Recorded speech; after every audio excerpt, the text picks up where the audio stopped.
शिवोऽहं शिवोऽहं शिवोऽहम्।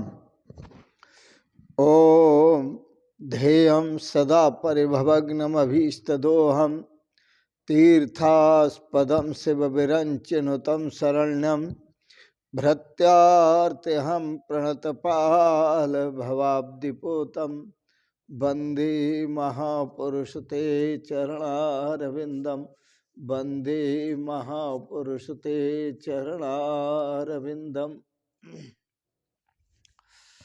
ओम अखंडानंदबोधाय शिष्यसंतापहारिणे सच्चिदानंदरूपाय तस्मै श्री गुरवे नमः।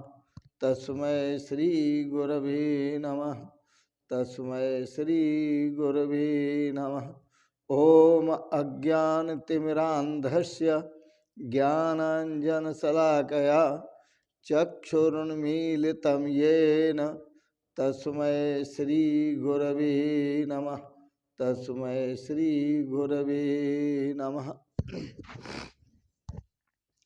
पूर्व प्रसंग में आप श्रवण कर रहे थे राम रैक्व संवाद। भगवान श्री राम की उदासीनता को दूर करने के लिए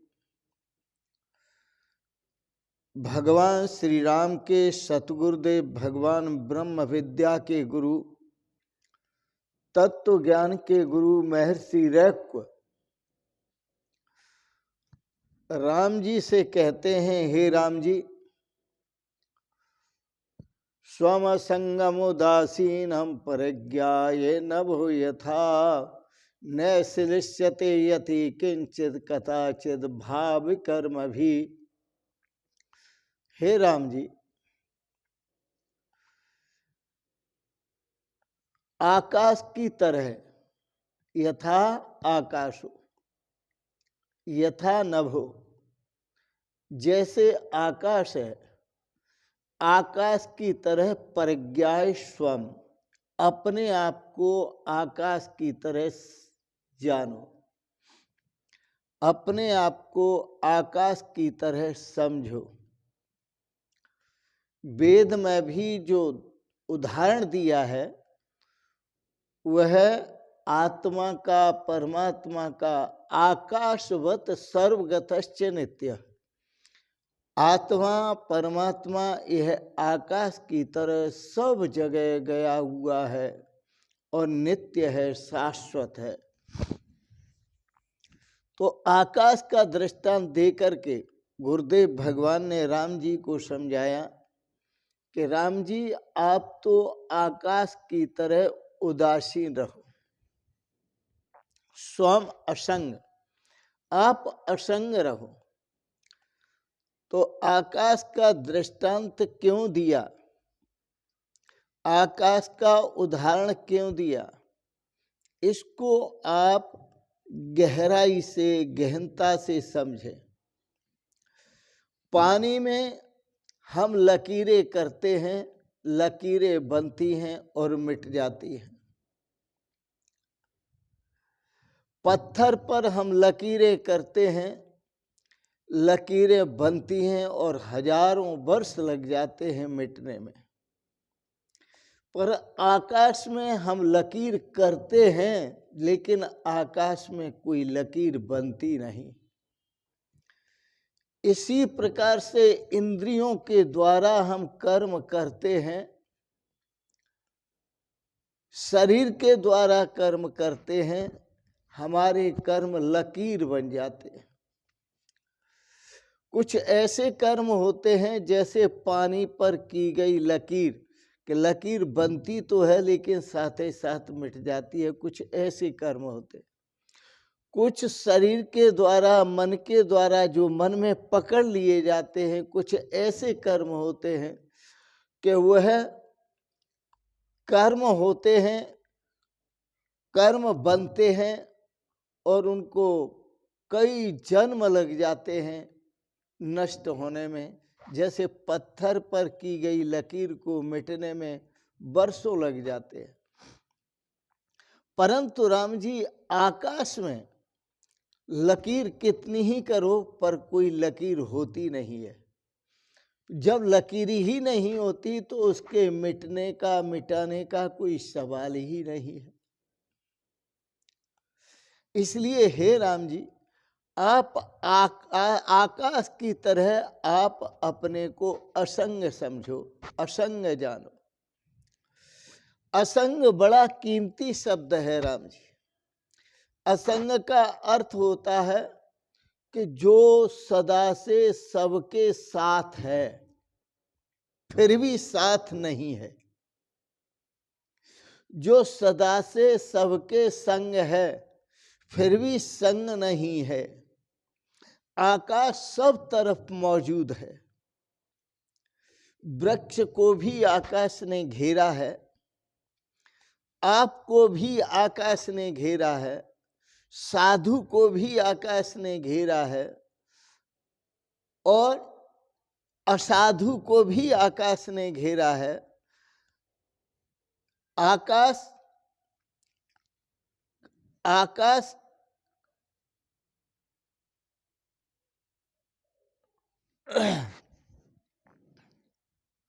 जो काम हो रहा हो वहाँ आकाश मौजूद है। बुरा कर्म हो रहा हो तो आकाश में मौजूद है, अच्छा कर्म हो रहा हो तो आकाश मौजूद है। पाप कर रहे हैं तो आकाश मौजूद है, पुण्य कर रहे हैं तो आकाश मौजूद है। आप जिंदगी जी रहे हैं तो आकाश मौजूद है, आप मर रहे हैं, आपकी मौत आ रही है तो आकाश मौजूद है। लेकिन आकाश सदा असंग है। आकाश आप जब जीते हैं तो आकाश आपके साथ जीता नहीं, आप मरते हैं तो आकाश आपके साथ मरता नहीं, आप बुरे कर्म करते हैं तो आकाश आपके साथ बुरे कर्म नहीं करता, आप अच्छे कर्म करते हैं तो आकाश आपके साथ अच्छे कर्म नहीं करता। आपका उससे कोई संबंध बनता नहीं, लेकिन आकाश मौजूद है। और यह आकाश की जो मौजूदगी है वो बिल्कुल असंग है, हमेशा से असंग है और हमेशा तक असंग है, क्योंकि आकाश के साथ आपका कोई संबंध बनता नहीं, आपका कोई संबंध होता नहीं। असंग का अर्थ है असंबंधित, असंग का अर्थ है असंबंधित। आप जिसके बिना नहीं रह सकते फिर भी वो आपके बिना है। आप आकाश के बिना नहीं रह सकते। आकाश कहीं भी, आकाश कहते हैं खाली स्थान को, रिक्त स्थान को। आप जब भी खड़े होते हैं रिक्त स्थान में खड़े होते, आप जब भी खड़े होते हैं खाली स्थान में खड़े होते हैं। आप वहां से हट जाते हैं तो वहां आप नहीं होते, लेकिन आकाश होता है। आकाश को कोई फर्क नहीं पड़ता, आपके हटने से आकाश नहीं हटता। ये बहुत सृष्टियां हुई इस आकाश के भीतर, और समस्त सृष्टियां होती रहीं और विलय होती रहीं, प्रकट होती रहीं, विलय होती रहीं, लेकिन आकाश किसी भी सृष्टि के साथ न विलय हुआ न प्रकट हुआ। आकाश अपने आप में ज्यों का त्यों है। कितने लोग जन्मे, कितने लोग मरे, कितनी सृष्टियां जन्मी, कितनी सृष्टियां नष्ट हुई, लेकिन आकाश कभी न जन्मा, न कभी मरा, न कभी आया, न कभी गया। आकाश के पास कोई भी इतिहास नहीं है इसका। कितनी सृष्टियां जन्मी हैं, कितनी सृष्टियां विलय हुई हैं, कितने बार मरे जन्मे, इस जीवन का कुछ पता नहीं। आप कितने बार मरे हैं, कितने बार जन्मे हैं, इन सब का आकाश के पास कोई इतिहास नहीं है, कोई शक नहीं है, कोई संवत नहीं है, कोई ईस्वी नहीं है, कोई सन नहीं है। आकाश सबका सब पूरा का पूरा बिल्कुल खाली है, क्योंकि आकाश इतिहास से रहित है। जैसे आकाश कभी कुछ न हुआ हो, बिल्कुल आकाश वैसा ही है। जैसे इसमें कभी कुछ हुआ ही नहीं, कभी कुछ घटा ही नहीं। तो यह आकाश, हे राम जी, स्वम असंगम, आपका जो स्वरूप है आकाशवत सर्वगतश्च नित्यः, इस आकाश की तरह है। आपके स्वरूप में भी कुछ घटा नहीं। जो घटा वह शरीर में घटा, जो घटा वह इंद्रियों में घटा, जो घटा वह मन बुद्धि चित्त अहंकार में घटा, जो घटा वह 5 इंद्रियों 5 ज्ञानेंद्रियों में घटा, 5 कर्मेंद्रियों में घटा। राम जी, आप तो जो आकाशवत सर्वगतश्च नित्यः, जो आकाश की तरह सर्वव्यापक हैं, जो आकाश की तरह नित्य हैं, शाश्वत हैं, अविनाशी है, आप में तो कभी कुछ घटा ही नहीं। और जब आप में कुछ नहीं घटा तो आपका कर्म कहाँ है? आपका कोई कर्म नहीं है राम जी। आपने सुना होगा ईसाइयत, ईसाइयों का इतिहास है, मनुष्य का इतिहास है। क्योंकि ईसाइयत में जो ऐतिहासिक यीशु हुए, उनका नाम जीसस भी था, उनका नाम मंसूर भी उनको कहते हैं, जीसस भी उनको कहते हैं, यीशु भी उनको कहते हैं। और उनके जन्मने के बाद यह सारी दुनिया 2 हिस्सों में बट गई। उससे पहले कोई कुछ बटा हुआ नहीं था। उस समय एक का एक ही था, लेकिन 2 हिस्सों में बट गई। 2 हिस्सों में कैसे बट गई कि जब से यीशु हुए तब से ईसा पूर्व लगने लगा, जब से यीशु हुए तब से सन जुड़ने लगी, ईसवी जुड़ने लगी, ये सब जुड़ने लगी। लेकिन यीशु से पहले न कोई सन है और न कोई ईसवी है, न कुछ है। इसलिए हमारी भारतीय संस्कृति में जो भी ऋषि महर्षि हुए, जैसे व्यास भगवान आदि हुए, उन्होंने जो लिखा वो पुराण लिखे। और पुराण का मतलब होता है, पुराण का मतलब होता है सनातन। पुराण का मतलब होता है सबसे प्राचीन।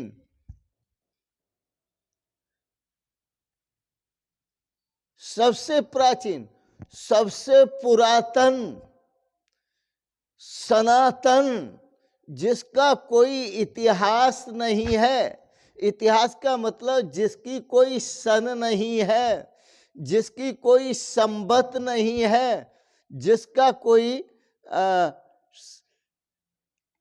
ईसवी नहीं है। हाँ, ईसा से पहले संबत था, ईसा से पहले संबत था, सम्मानी बराबर, और बराबर स्थिति थी, न कोई कम थी न कोई ज्यादा थी। तो जीसस के साथ दुनिया 2 भागों में बट गई। पहली दुनिया, पहले की जो दुनिया गैर ऐतिहासिक है, उसका ईसा से पहले की दुनिया जो गैर ऐतिहासिक है, जिसका कोई इतिहास नहीं है, उसे पूर्व ऐतिहासिक दुनिया कहते हैं। और जीसस के बाद की दुनिया जो ऐतिहासिक आती है, जिसकी हिस्ट्री है,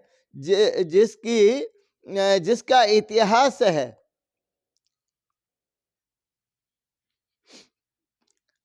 और जब से ईसस हुए तभी से सन चले, ईसवी चली, तभी से यह इतिहास में प्रवेश हुआ।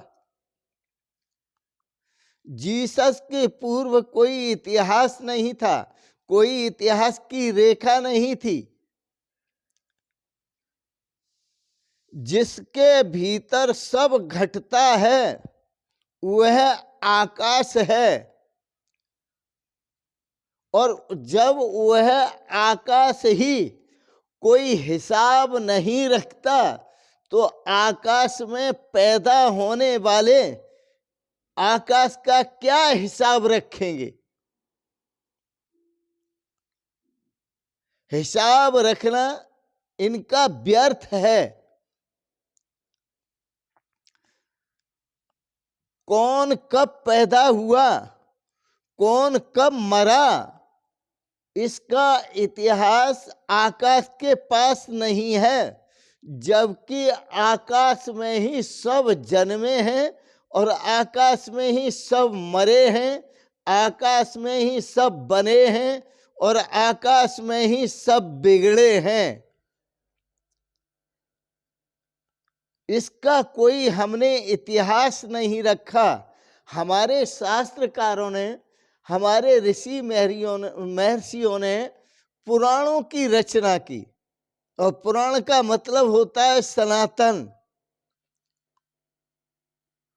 पुराण का मतलब है जिसकी कोई तिथि नहीं, जिसकी कोई तारीख नहीं, जिसका कोई जन्मदिन नहीं, जिसकी कोई मृत्यु नहीं, जिसका कोई मृत्यु दिन नहीं, उनकी फिक्र की बिल्कुल की ही नहीं। क्योंकि हमारे पुराणाचार्यों ने, ऋषियों ने उसकी फिक्र नहीं की जन्मने और मरने की, उन्होंने फिक्र की पुरातन की। और पुरातन का अर्थ होता है सबसे प्राचीन, और प्राचीन से मतलब है हमारा राम जी हुए, कृष्ण जी हुए। ये कोई ऐतिहासिक नहीं है। राम जी का होना ऐतिहासिक नहीं है। जब से आप कहते हैं कि राम जी हुए, उससे पहले भी राम जी थे। जब से आप कहते हैं कृष्ण जी हुए, उससे पहले भी कृष्ण जी थे। जब से आप कहते हैं नारायण हुए, पहले भी नारायण थे। जब से आप कहते हैं शिव जी हुए, उससे पहले भी शिव जी थे। क्योंकि जो वस्तु पहले होती है वही वर्तमान में होती है और वही अंत में रहती है। जो पहले नहीं होती वो वर्तमान में भी नहीं होती। होती है ऐसी जान पड़ती है, होती है ऐसी दिखती है, लेकिन वह वर्तमान में भी नहीं है और अंत में भी नहीं है।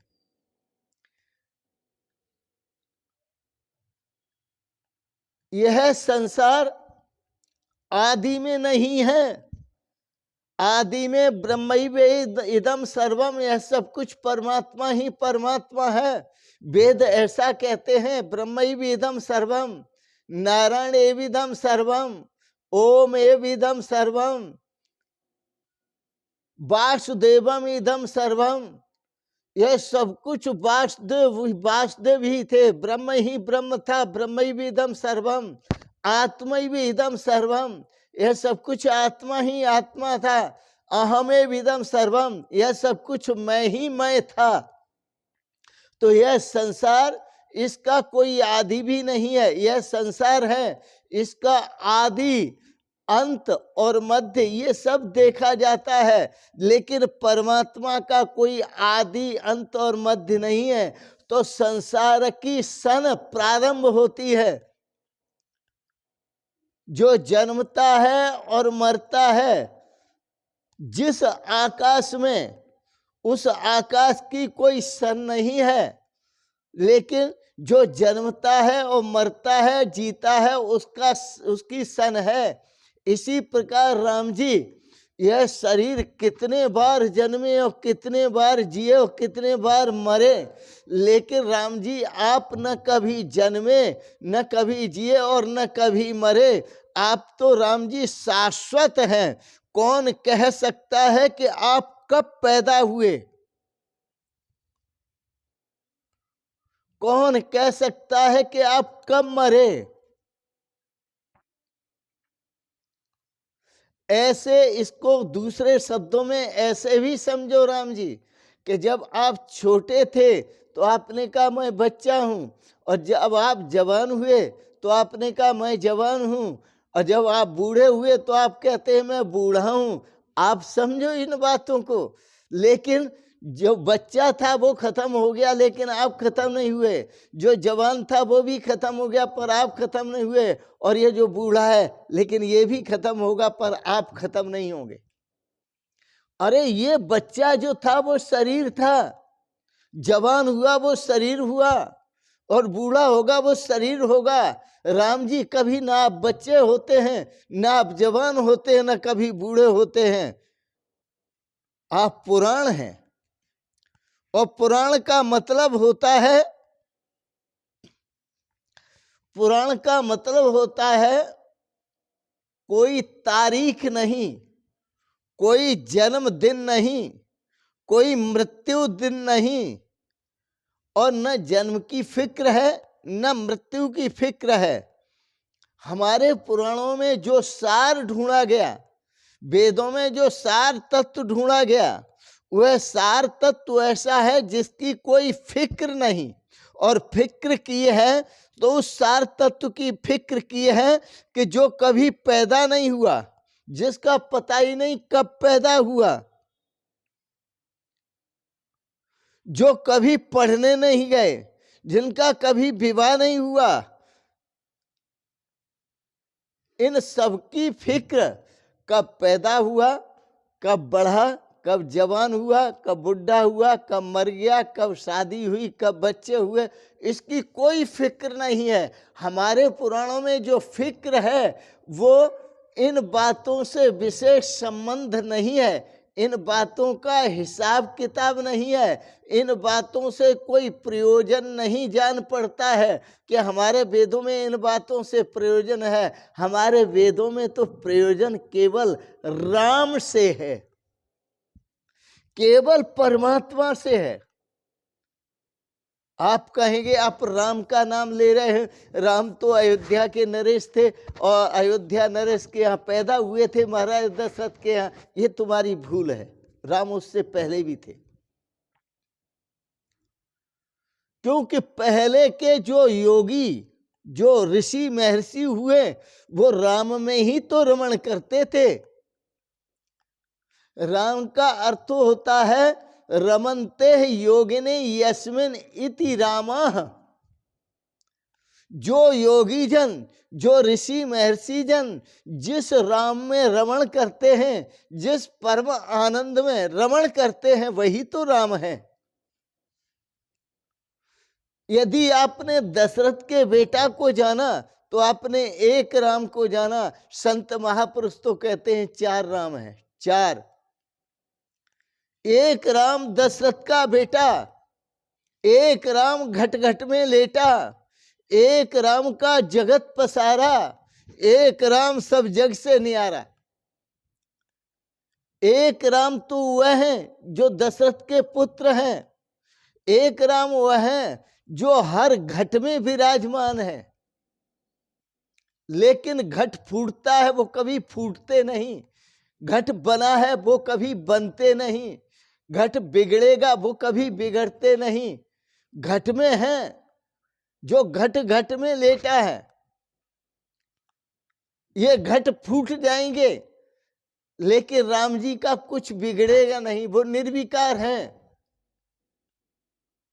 एक राम दशरथ का बेटा, एक राम घट घट में लेटा। जैसे घट में आकाश होता है तो घट का विकार घट में पैदा होते हैं, बनने के, बिगड़ने के, टूटने के, फूटने के, लेकिन आकाश में कोई विकार नहीं होता, आकाश निर्विकार होता है। राम जी आप इसी प्रकार से निर्विकार हैं। एक राम का जगत पसारा, और तीसरा राम वो है जिस राम का ये जगत का विस्तार है, लेकिन विस्तार करने के बाद भी एक राम सब जग से न्यारा। वो राम सब जग से न्यारा है, पहचानो उसी राम को। और वो राम है कौन? जिसके लिए जगतगुरु शंकराचार्य ने कहा, और बड़े बड़े ऋषि मुनियों ने, संतों ने कहा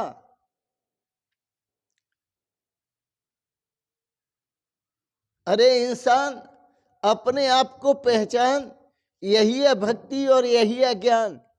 अपने स्वरूप को जानो, अपने आप को पहचानो, इसी में भक्ति घटित होती है और इसी में आनंद घटित होता है। मनुष्य का जीवन दुर्गंध से भी भरा हुआ है और सुगंध से भी भरा हुआ है। इसमें दुर्गंध भी घटती है और सुगंध भी घटती है। इस मनुष्य के जीवन में पाप भी होते हैं और पुण्य भी होता है। इस मनुष्य के जीवन में दया भी होती है और निर्दयता भी होती है। इस मनुष्य के जीवन में सब घटता है।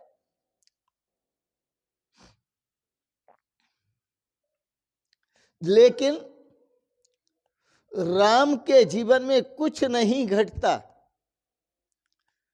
लेकिन आपके स्वरूप में कुछ नहीं घटता। राम जी, आपका स्वरूप परमात्मा स्वरूप है। आप आकाश की तरह हैं। घड़े में बहुत कुछ घटेगा, अच्छा भी भरा जाएगा, बुरा भी भरा जाएगा। लेकिन आकाश में अच्छा भरा जाएगा, बुरा भरा जाएगा, लेकिन आकाश में फिर भी कुछ नहीं भरेगा।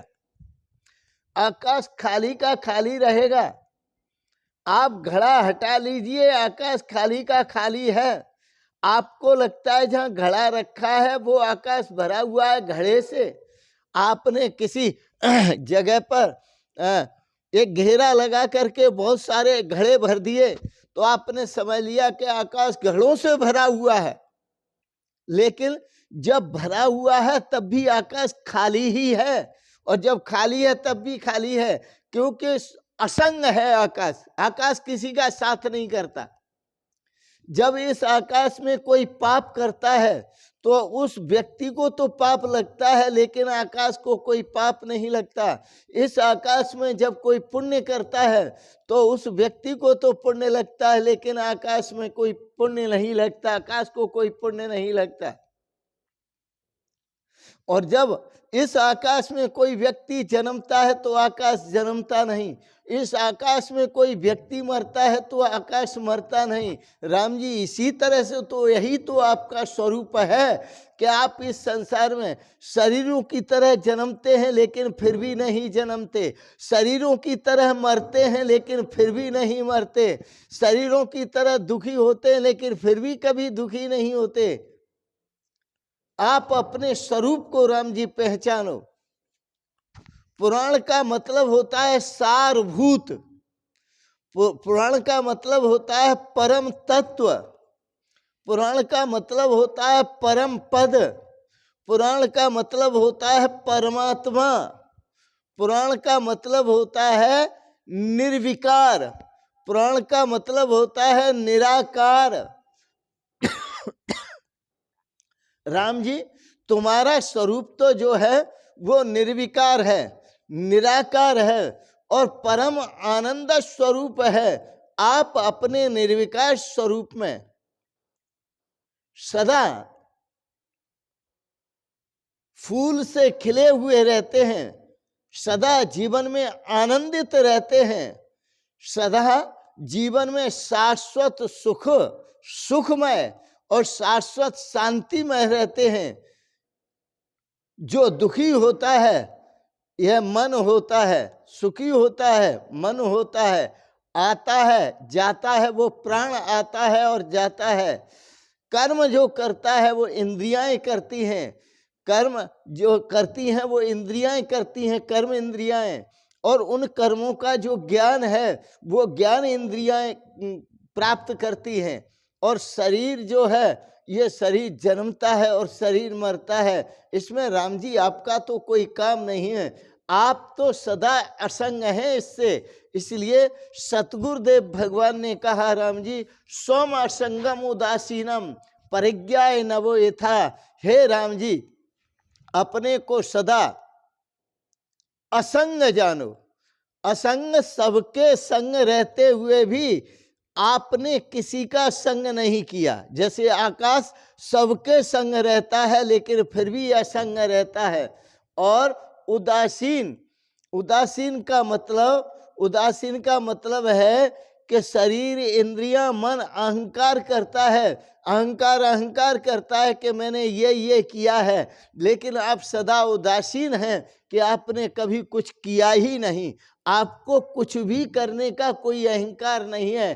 तो परिज्ञाय नभो यथा, हे राम जी, आप अपने को असंग और उदासीन आकाश की तरह जान करके उन ऋषियों की तरह जीवन जियो। नैश्लिष्यते यति किंचित, कदाचित भाव कर्म भी, जो पूर्व काल में ऋषि मुनि जिए थे, क्योंकि वह नैश्लिष्यते यति किंचित, कदाचित भाव कर्म भी, अपने शरीर के द्वारा, इंद्रियों के द्वारा, मन आदि के द्वारा जो किए गए जो कर्म हैं, वह ऋषि मुनि कभी भी उन कर्मों में लिपायमान नहीं हुए। वो सदा निर्लेप ही रहे। यह निष्काम कर्म योग का उपदेश है। हे राम जी, नैश्लिष्यते यति किंचित, कदाचित कर्म, भावी कर्म भी, जो भी कर्म हुए, चाहे शरीर से हुए, चाहे इंद्रियों से हुए, कर्म इंद्रियों से, चाहे ज्ञान इंद्रियों से, और चाहे अंतःकरण से, मन बुद्धि चित्त अहंकार से हुए, चाहे प्राणों से हुए, जो भी कर्म हुए राम जी, उन कर्मों में जो ऋषि मुनि हैं कभी लिपायमान नहीं हुए। वो आकाशवत, आकाश की तरह सदा सबके साथ रहे, लेकिन फिर भी किसी के साथ नहीं रहे। वो सबके संग रहे, लेकिन फिर भी कभी किसी के संग नहीं रहे। इसलिए हे राम जी, ऐसा निश्चय करो, असंगो अहम, असंगो अहम, असंगो अहम पुनः पुनः, मैं सदा असंग हूं,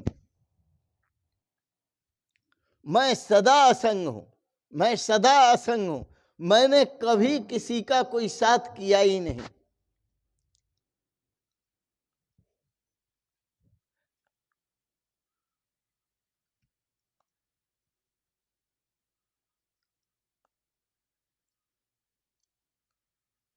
वो खुदा ने जिसको आंखें दी, खुदा ने जिसको आंखें दी, वह पत्थर में खुदा देखे। वो हर जगह खुदा का दर्शन करता है। भला जिसका दिल ही पत्थर है, तो कहो पत्थर में क्या देखे। जिसकी बुद्धि ही पथरा गई है, जिसका विवेक ही पथरा गया है, वह परमात्मा का दर्शन कैसे करेगा। परमात्मा का दर्शन तो ऋषि मुनि ही कर पाते हैं। तो चैतन्य में प्रवेश करके पता चलता है, उस परमात्मा स्वरूप में, परमानंद स्वरूप में प्रवेश करके पता चलता है कि आकाश में कोई रेखा छूटती नहीं, चैतन्य में किसी प्रकार का अहंकार बचता नहीं, लेकिन आपके स्वरूप का जो सार तत्व है वह छूट जाता है। इसे थोड़ा समझना पड़ेगा। शेष आप ही आप हूं। जो सार तत्व छूटता है, मैं उसकी बात करता हूं। किसी शायर ने कहा, सार तत्व जब छूटा तो शेष आप ही आप हूं, या गैर का कुछ काम नहीं, कोई दूसरी चीज है नहीं। शेष आप ही आप हूं, या गैर का कुछ काम नहीं, जाते मुतलक में मेरा नाम नहीं, मेरा निशान नहीं। सारी दुनिया में मेरा नामो निशान है ही नहीं।